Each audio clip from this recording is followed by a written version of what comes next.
All right.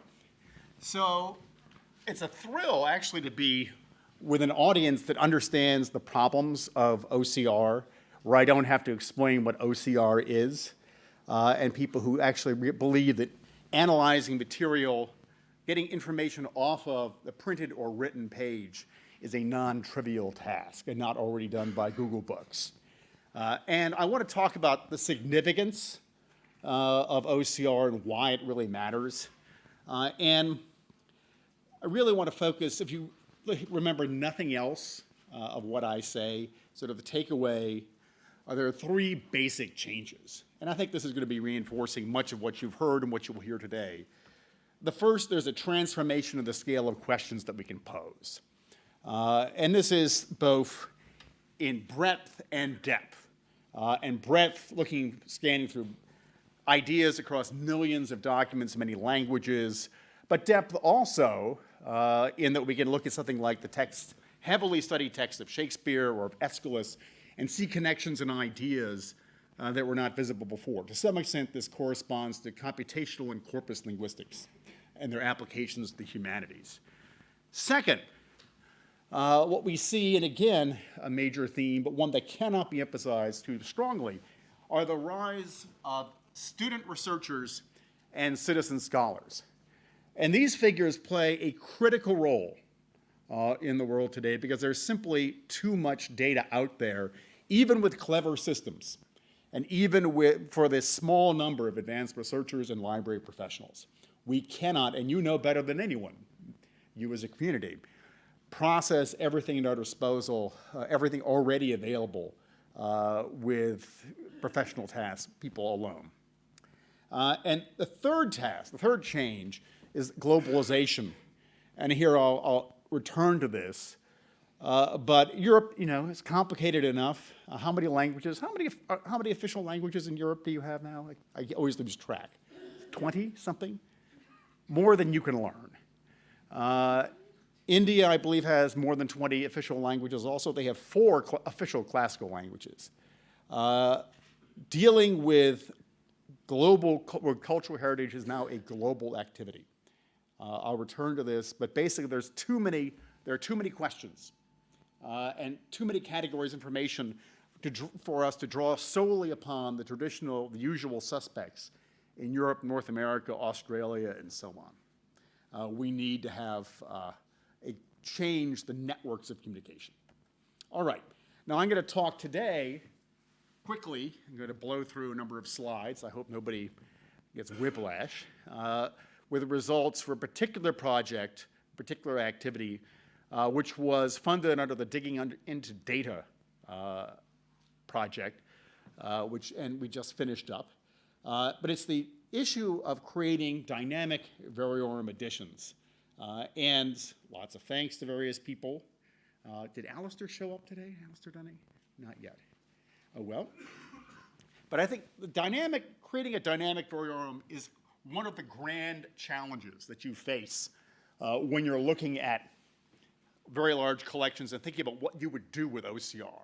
And what you do with OCR, your services that you plan to develop, are in fact going to constrain the things you optimize all through the workflow. So what are you trying to accomplish at the other end? And the real issue is, how do you create self-organizing collections? Because even with all the crowdsourcing in the world, you need to have as much done automatically as possible. There's an inexhaustible amount of material. Now, what is a variorum? It's short for cum notis variorum, or with notes of different people. It's a kind of edition. And basically, the idea of a variorum is an attempt to summarize everything we know about a document, all contextualizing information in a form that you can use. There's a series called the New Variorum Shakespeare series, which is maybe considered the flagship of this. And the New Variorum Shakespeare series is 140 years old. So it is not a new idea. And it's new versus the 1821 Shakespeare Variorum series, 40 years before. And of course, already in the beginning of the 19th century, the scholars who were putting these things together complained you could never possibly read everything. Information overload shows up very early. The idea of a very own edition goes back well before the 18th century. Here you have Heinsius's edition of Claudian, and from 1665 with Elsevier, even then no doubt suing people. So this is an ancient idea, one that has deep roots, and one that we need to do automagically, as it were. And it still exists. The Nouveau Roman Shakespeare series is supported by the Modern Language Association. You can buy new editions, and it is kind of a labor of love because you simply cannot accomplish the goals of the Nouveau Roman Shakespeare today manually. It's done as a labor of love, but there's too much Shakespearean scholarship. But it is so important as an activity that people still keep trying to work at it, even though it's not really, it's just impossible. When I worked on this project 10 years ago. So as you think about what do you want to do now in the 21st century, you might go back and see what were the things people have cared about for a long time. So what was in the 1873 Nouveau Roman Shakespeare edition of Macbeth? Well, of course, you have an index, first thing you would think of. We can do a better job of that by all studies now. Table of contents, easy enough. And then sources.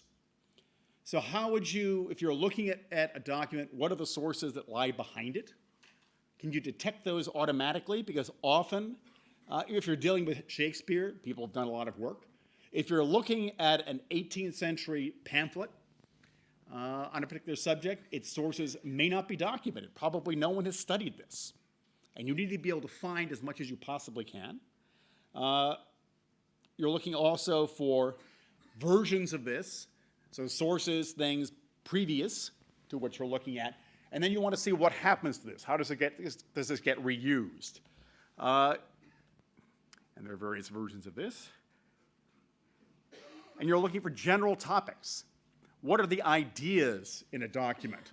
And how do you find information about those ideas automatically in a scalable fashion? And of course, bibliographic data, who wrote about this, what's relevant, and so on. And then finally, you want your running text. And you want multiple versions. So say you're reading Virgil, or you're reading Milton, or you're reading Homer, or you're reading some other author. You want to see the different versions of this text as they existed over time.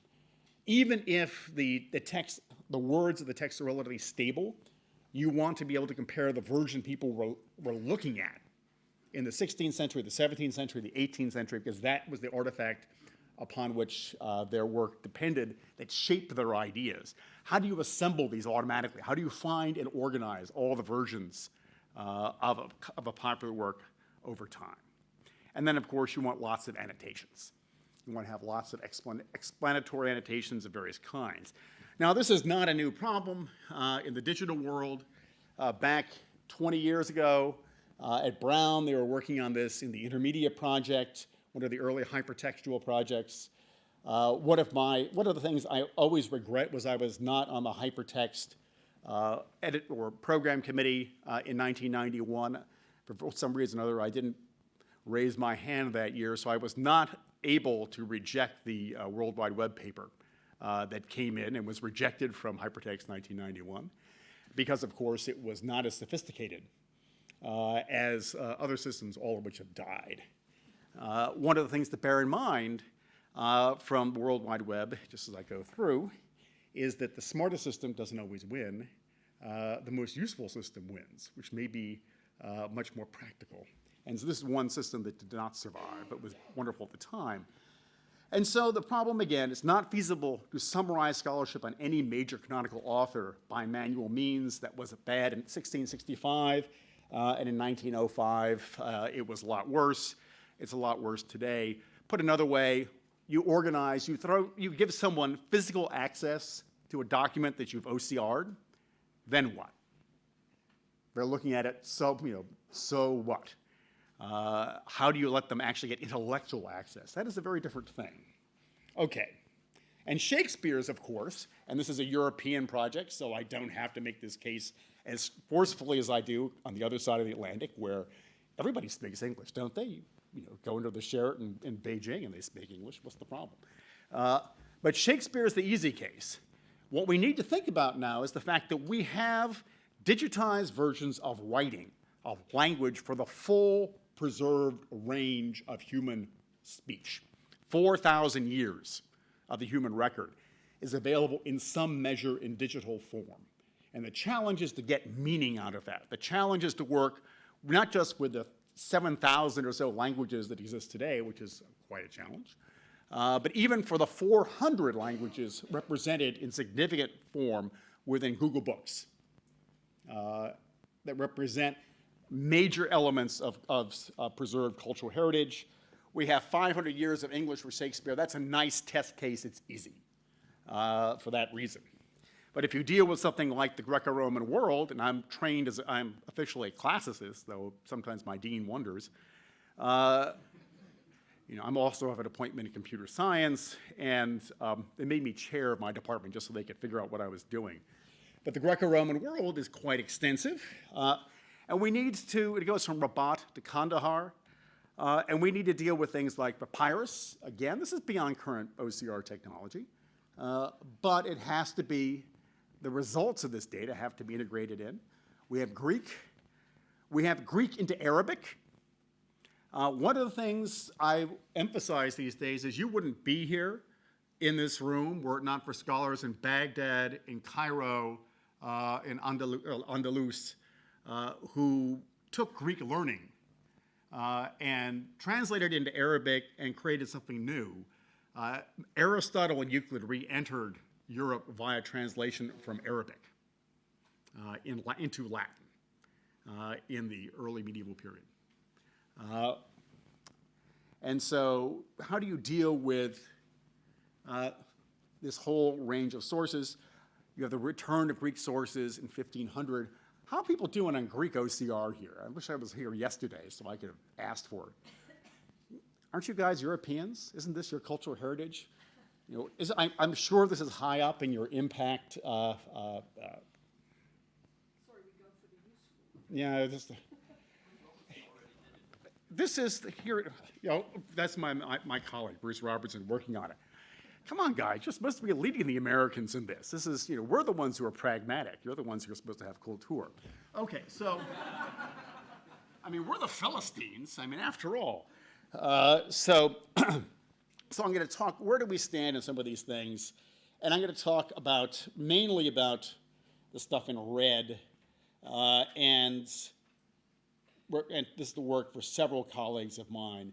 And I'm going to spend a little time talking about computational linguistics and what it can do. And this is work done by my colleague David Bannon, working with us, who has now gone off to get a PhD in computer science at Carnegie Mellon University. And again, to emphasize, this is the Greco-Roman world. Notice a lot of that isn't part of Europe. The language most heavily spoken in the area of the old Roman Empire is not a European language. If you look at the map, what language would it be? It's Arabic, by far. 170 million people speak Arabic in the areas covered by that map. Language number 2 is Turkish. So Europe doesn't come into language number 3. The Greco-Roman world is as much the cultural heritage of the Arabic and Muslim world as it is of Europe. And I'll return to that. But what if you just deal with Latin? Latin is, again, the easy case. And a critical case if you actually want to understand where European culture comes from, because that is a story largely told in Latin. And in fact, European society sort of collapses when you move to vernaculars and you go to tribalism, you start wiping each other out. To write in Latin was to assert an identity in a cosmopolitan culture that has not existed until the 20th century, until the European Union. Okay, so what do you do if you have 2,000 years of Latin, what do you do with it? Well, I'll talk about one particular problem, which is dealing with language change. What can you do with a bunch of OCR? Noisy OCR at that. We just took the rough OCR that we got out of the Internet Archive, which was not optimized for Latin, not optimized for anything except, business documents, whatever the default is for ABBY. Thank you, Abby, for helping make this possible. And so we built up a corpus took 1.2 million words, or took 1.2 million books from the Internet Archive and looked for books that were labeled as Latin. And we got 25,886 works. And of course, we discovered they were all produced in the 19th century. So if you use the default metadata tells you, of course, when the book was printed. It does not tell you when the contents were produced. So if you're interested in language change, your library metadata is not very useful. Secondly, there's the issue of the language data. And so, in fact, thousands of these books that are listed as being in Latin aren't. So, for example, we have lots of editions that have a Latin title page and are actually Greek. They're listed as Latin. And so if you go through and do your language ID and actually analyze the language of this collection, you find out there's about, I can't remember what the precision or recall figures are, but only about 22,000 books in Latin. A bunch of them we had to find were not marked as Latin. A bunch of them were marked as Latin that weren't. The language metadata, even at the book level, is very rough. So if you're trying to do interesting things with library metadata, it doesn't work very well at scale, is one of the things you think about. Now, how do you get past that? Well, you analyze the OCR, is one thing you do. Okay, so when were these books composed? How do you actually do interesting diachronic work? Well, this is where we started. But then if you go through and you actually analyze books and create a sample, we went through 7,000 Latin works. And this is the actual distribution of Latin that we've got. Now, what you see is, of course, a biased sample, biased towards the classical period, and not very much representation in what we have for the medieval period, and an immense amount of Latin produced in the 19th century. A lot of academic prose is produced in Latin and inaccessible intellectually. If you're studying the history of science, history of botany, history of a bunch of subjects, jurisprudence, and so on. But most of the Latin that we have is post-classical. And now if you analyze the OCR, even if it's accurate, you get interesting artifacts. So here is the word for America, and you will see it as non-zero before 1492, or before the 15th century, I guess, when Amerigo Vespucci gives his name. And why do you suppose you get instances of America? Oh, no, it's title pages. It's introductions. It's because we can't segment introductions from text. So you'll have a text that mentions America in the introduction, and that's actually an American edition of Cicero. So that gets counted as being first century BCE. But if it mentions America, America should, you have, even this is very coarse metadata. You have not been able to segment the document.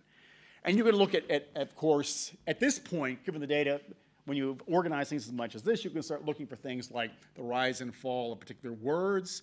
And if you look at prepositions, you can see phenomena of language moving from case to preposition over time. And you see the rise of case here, reflecting changes in vernacular. But say you have a term that is ambiguous, like oratio. Now, oratio could be either an oration or a prayer. And it's a little bit like going to Google Ngram viewers saying, well, what's the relative frequency of lead and iron, lead being possibly read as lead, when you have polysemous words? Doesn't do much for you if you're really trying to figure out lead versus lead, iron as a metal versus to iron a shirt. Okay, so you have polysemy. And how do you measure sense variation in a collection like this? Well, you can do things like, one trick is you use parallel texts, and you say, if you have a Latin text and English translations, you can start to figure out what English words correspond to Latin words in context. And you can see sometimes the Latin word oratio corresponds to speech, other times it corresponds to a prayer. And then you can learn from those contexts to generalize your ability to detect where oratio shows up as speech, where it shows up as prayer. And the basic idea is you can do this pretty well. We had support from the National Endowment for the Humanities to create what we call a dynamic lexicon to generate lexical meanings at scale. All right? And lots of details I'm going to skip through. But parallel text analysis is one of the cooler sets of technologies available. And so here's an example of tracing changes in terms, the change in word sense frequency over time, and lots of numbers that computer scientists care about. Well, let's just skip to the meat. Here is a radio. So if you just look at the raw frequency of this term, it's ambiguous. That doesn't tell you a lot, except that your OCR works reasonably well.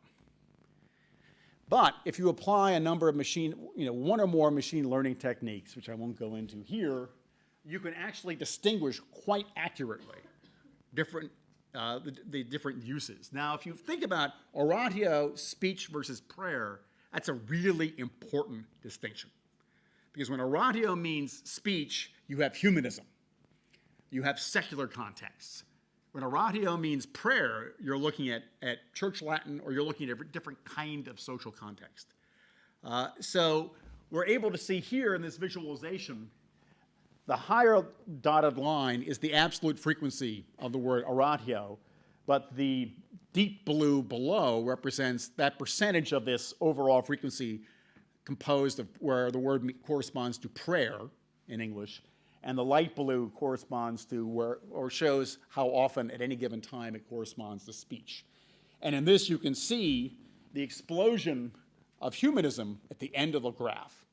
That's a social change that emerges that you don't get from a simple Google Ngram viewer. This is a category of analysis made possible with new technologies, but possible with really bad OCR.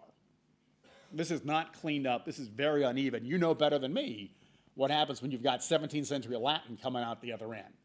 And this is probably worse, I would imagine, than what you're doing, because this is just what the guys in California did, looking for 19th century cookbooks. Okay. Now, the challenge also comes in, so that's what you can do with OCR, and I'm going to go very quickly at this point, and because some of you actually heard about this last week in Texas. So one question is, how do you deal with a particular language that is a cultural heritage language that Hilde doesn't think is very important, or that doesn't rate very high but to the broad community, but matters a lot to someone? So it's the long tail. You have English and French and German. They do pretty well, and Italian probably. But what do you do with other languages? And so one of the challenges that we face is classical Greek. So for me, that's a bellwether. How well can you do Greek? Or how well can Greek be addressed? Tells me a lot about how customizable your system is, and whether it's an inflexible system or whether it can be adapted to the needs of particular communities. And so we've been able to make lots of progress, and I'm just going to skip through here. But we have reasonable OCR coming out. The key is to have multiple OCR engines, and the key is to have multiple open source OCR engines. Open source works because, well, I won't name a wonderful commercial product that we all depend upon, but the business plan did not allow for licensing that was reasonable for our context. Let's put it that way. So we spent a lot of time getting 3 OCR engines going that are open source to get reasonable results so we could run them on multiple CPUs and so on. Okay, so lots of work goes here. And then I'm just going to skip through my colleagues a couple miles away at Imperial College who are doing the scaling up. And you can see this as a flashing advertisement for Imperial College. They really know how to deal with stuff at scale. And they can spend an hour telling you all about this. But it's quite wonderful, and Brian Fuchs and John Darlington do a great job. And there you go. Okay, finally, conclusions. So what do we see what are you driving? You're developing increased intellectual range. And think about Greco-Roman antiquity. I've alluded to it a couple of times. One thinks of Greco-Roman antiquity in terms of, the Romans had British accents. We all know that because they were really British. And that Plato and Nato, Plato's our guy. But this is the most important classes of the 20th century. He was a Platonist, and when he created a republic, he modeled it on Plato's Republic. I've not met anyone who was able to analyze and think about the context of the Islamic Republic of Iran as a product of Platonic philosophy, which it is. And that is a terribly difficult problem because of the language issues. Okay, so when you're dealing with cultural heritage, you're really dealing with a network of cultures. And you're dealing with, it's not just European languages. You cannot do European culture without Arabic, period. It did not get here without Arabic. You would not be here. So you think if you have it licked for this side of the Mediterranean, you need more. It's just starting. Here are some classicists. My colleagues in Cairo, one of my favorite departments, the Kismat Latinia Yudunia, the Department of Greek and Latin Studies at the University of Cairo. And how do you deal with scholarship in Arabic, for example, or Chinese? And what we need is a decentralized lab culture in the humanities. And so you see instances of this showing up around the United States and North America. And we have these huge open collections that we have to deal with. This is the real challenge. And I think you're fairly abreast of this. So I'll go back to my first opening slide. What are the three basic changes? This transformation of the scale of questions. We need to engage more people than just professional library professionals, advanced scholars, and we need to think globally, even beyond Europe and North America. What you're doing here isn't just producing OCR data. What you're doing is really changing the world, changing connections around the world, changing the way people think about the world of which they are a part. You are enabling not just a transformation of the humanities, but the way in which the world as a whole, individual members of society, relate to their own cultural heritage. Parochially, I'm interested in Roman Britain, say if you're British, and globally, how did we get British culture, Dutch culture, whatever, how do we get here? And seeing what the connections are between your particular area and other areas. We can really, if we choose, and this is a choice, transform our ability to advance the intellectual life of society. That's what our mission is. It's not to write programs. It's not to write articles. This is what we're really trying to do, and you are at the center of it in working in OCR. This is the enabling technology. And so it's a real pleasure and honor to have a chance to say a few words to you. Thank you very much.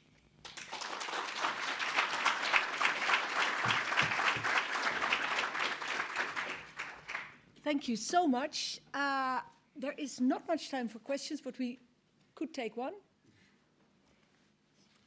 said that metadata are not always useful. You can tackle the problem with analyzing OCR. Could you emphasize a little bit on that? Excuse me? So I know what was the question? The question is, you said metadata are not always useful. Yes, sir. You can tackle the problem with analyzing OCR. Oh. I didn't understand. Okay, and there are some of the, so, for example, what language is the book in?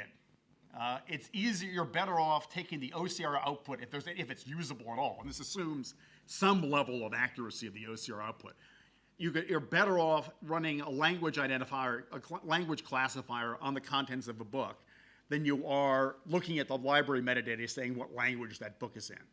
Because that, even on the dominant language of the book, that's often wrong in our experience. And of course, one language per book doesn't tell you page by page, much less paragraph by paragraph, what the language is.